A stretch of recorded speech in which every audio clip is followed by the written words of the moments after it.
प्राचीन वृक्षों से आच्छादित एक आकर्षक वनभूमि में दो असंभावित मित्रों, पागल भालू और हाथी, ने एक ऐसी स्मृति बनाने का निर्णय लिया जो पूरे जंगल में गूंजती रहेगी। एक भव्य चाय पार्टी, उन सभी प्राणियों के लिए एक निमंत्रण जो जंगलों को अपना घर कहते थे।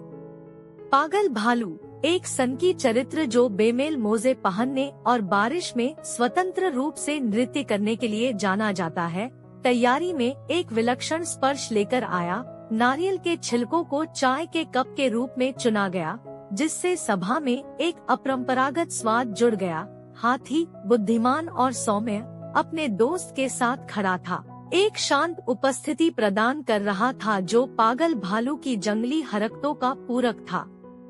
चाय पार्टी उत्साह के साथ शुरू हुई और दोनों ने गेट खोलकर मनमोहक व्यवस्था का खुलासा किया। जब जंगल के जीव नारियल के प्यालों और टूटू पहने हुए एक पैर पर उछल-कूद कर नृत्य सिखाने का प्रयास कर रहे पागल भालू को देखकर आश्चर्यचकित हो गए, तो पेड़ों में हंसी गूंज उठी। हाथी, अपने आकार के कारण आश्चर्यजनक सुंदरता के साथ सनक और लालित्य का एक आनंदमय मिश्रण बनाते हुए उसके पीछे पीछे चल रहा था। जैसे जैसे उत्सव शुरू हुआ, नट्टी नाम की एक शरारती गिलहरी ने उत्साह की एक अतिरिक्त परत जोड़ने का फैसला किया।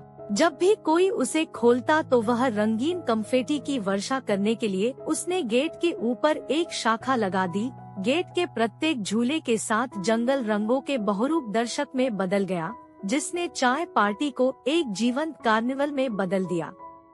बुद्धिमान उल्लू, चंचल खरगोश और यहाँ तक कि आमतौर पर आरक्षित कछुए भी नृत्य में शामिल होने से खुद को नहीं रोक सके। पागल भालू और हाथी अपनी विपरीत शैलियों के साथ हर्षित अराजकता का केंद्र बन गए। जंगल के जीव पल के जादू से एकजुट होकर सद्भाव में चले गए, ऐसी यादें बनाई जो जंगल की सामूहिक चेतना में बनी रहेंगी।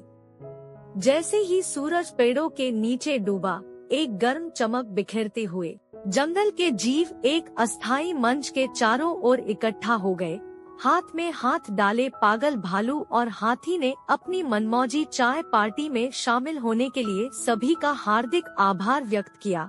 मंत्रमुग्ध शाम का समापन झिंगुरों के गायक मंडल द्वारा गाए गए सुरीली लोरी के साथ हुआ, जिसने उपस्थित सभी लोगों के दिलों में जादू की भावना छोड़ दी। वुडलैंड पागल भालू और हाथी के उत्सव की भावना से हमेशा के लिए प्रभावित हो गया।